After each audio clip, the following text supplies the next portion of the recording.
इस समय समुद्र के 300 मीटर नीचे एक इंडियन सबमरीन चल रही है जो न्यूक्लियर पावर्ड है और 3500 किलोमीटर तक मार कर सकती है, यानी कि हमारे नेबरिंग कंट्रीज के किसी भी कोस्टल सिटी को टारगेट बना सकती है। और इंटेलिजेंस एजेंसीज के अलावा किसी को पता नहीं है कि वो कहाँ है। इसका नाम है INS अरिहंत, अरिहंत क्लास का दूसरा सबमरीन। अरिहंत का मतलब है दुश्मन का नाश करने वाला। इंडिया की न्यूक्लियर डॉक्ट्रिन कहती है नो फर्स्ट यूज, यानी कि इंडिया पहले न्यूक्लियर अटैक कभी नहीं करेगा। लेकिन अगर कोई इंडिया पे न्यूक्लियर अटैक करता है तो इंडिया का जवाब इतना डेवस्टेटिंग हो सकता है कि अटैक करने की हिम्मत कोई कर ना पाए।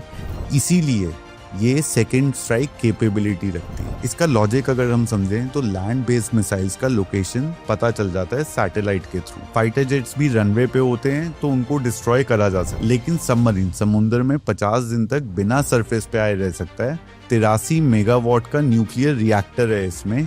इसे फ्यूल की जरूरत ही नहीं है, ये खुद पे खुद चलती रहती है, यानी कि एनिमी को पता ही नहीं चलेगा कि वो कहाँ हैं। और इस अनसर्टेनिटी में ही रियल डिफरेंस है, क्योंकि हम पर न्यूक्लियर स्ट्राइक करने से पहले कोई हमारे एयरक्राफ्ट या मिसाइल्स को ट्रैक कर सकता है सैटेलाइट के थ्रू, लेकिन इस सबमरीन को ट्रैक नहीं कर पाएगा और इसलिए शायद डरेगा हम पे फर्स्ट स्ट्राइक करने से। और इंडिया का तीसरा सबमरीन INS अरिहंत पहले दोनों से बड़ा है, यानी कि 7000 टन का। इसमें 8 मिसाइल लॉन्च ट्यूब्स हैं जो कि डबल कैपेसिटी प्रोवाइड करती हैं। चौथा सबमरीन सी ट्रायल्स पे है और फ्यूचर में S5 क्लास का सबमरीन भी आ रहा है, यानी कि 13,500 टन का 190 मेगावाट रिएक्टर और K6 मिसाइल्स जिनकी रेंज 6000 किलोमीटर से भी ज्यादा होगी। इंडिया के डिफरेंस प्लान के हिसाब से इंडिया एक डेडिकेटेड न्यूक्लियर सबमरीन बेस भी बना रहा है, INS वर्षा विशाखापट्टनम के पास। ये 2026 में ऑपरेशनल होगा। दुनिया में सिर्फ 6 कंट्रीज हैं जिनके पास एक न्यूक्लियर सबमरीन है: America, Russia, China, UK, France और इंडिया।